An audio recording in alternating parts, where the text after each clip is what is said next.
Aujourd'hui, le 10 mai en France, qu'est-ce qu'on commémore? On ne commémore pas les résistances de nos ancêtres. On commémore la bonté des abolitionnistes blancs.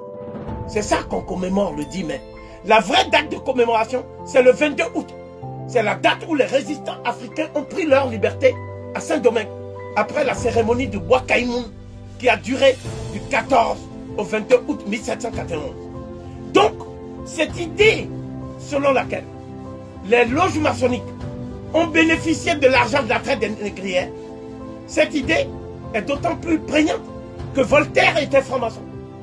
Le fameux philosophe Voltaire, qui était actionnaire de la Société des Indes occidentales, était franc-maçon. Montesquieu était franc-maçon. Et ils ont tenu tous les mêmes propos, à savoir que le noir a une apparence humaine, mais Dieu ne peut pas avoir fait un cœur bon dans un corps tout noir. Et que c'est légitime de les vendre.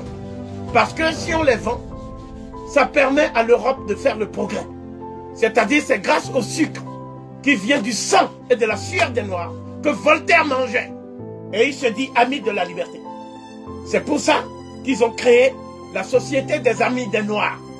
La Société des Amis des Noirs était une société qui gagnait de l'argent sous prétexte d'éduquer les Noirs, de leur permettre d'avoir du progrès. Mais en fait, cette société vivait sur le dos de l'esclavage des Noirs et du travail forcé. Donc, c'est pour ça qu'il y avait aussi le club Massiac de France, qui était le club des colons, n'est-ce pas? Et ce club était gangréné par les francs-maçons, infiltrés par les francs-maçons.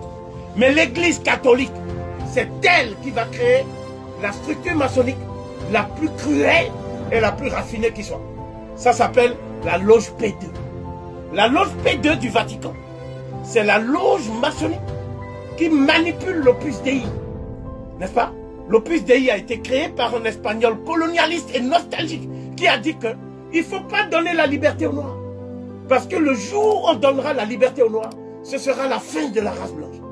Et c'est un tel homme qui est à l'origine de ce que j'appelle l'Opus Dei, l'œuvre de Dieu, qui est une société secrète, qui a infiltré l'Afrique aujourd'hui, et dont certains membres sont les cardinaux africains, les plus importants de la curie romaine, comme le cardinal Arinze, et comme Monseigneur Monsengwo, ou d'autres, qui sont aujourd'hui ceux qui préparent ce que j'appellerais la recolonisation spirituelle de l'Afrique noire. Donc, la loge P2 s'est caractérisée ces dernières années par un certain nombre de crimes spectaculaires.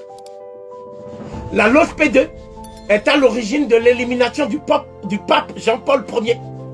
Dès lors que le pape Jean-Paul Ier a dit qu'il allait diligenter des enquêtes sur les activités du cardinal Marcinkus, qui lui s'occupait en fait de la banque du Vatican.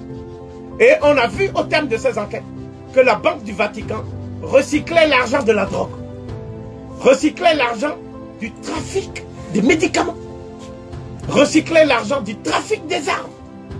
Alors même qu'on dit aux gens que le Vatican est au service d'un Dieu d'amour.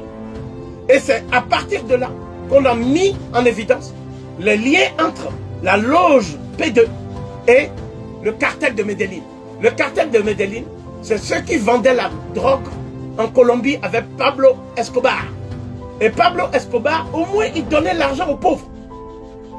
Il donnait, redistribuait l'argent aux pauvres. Mais ceux du Vatican, c'est-à-dire le cardinal Vio, et tous ces gens-là, et aussi le pape qui dit qu'il a démissionné, c'est-à-dire, effectivement, le pape allemand, qui était dans les jeunesses hitlériennes, hein, c'est-à-dire Ratzinger. Tous ces gens-là étaient impliqués jusqu'au bout dans ce qu'on peut appeler les activités délictueuses et mafieuses de la loge P2. C'est la loge P2 qui aujourd'hui gangrène les pays africains et travaille directement avec les loges maçonniques. Alors qu'on vous dit que la franc-maçonnerie et l'église ne s'entendent pas. Mais sur le terrain africain, la franc-maçonnerie et l'église travaillent de concert. Et leur but, c'est de détruire les confréries africaines traditionnelles.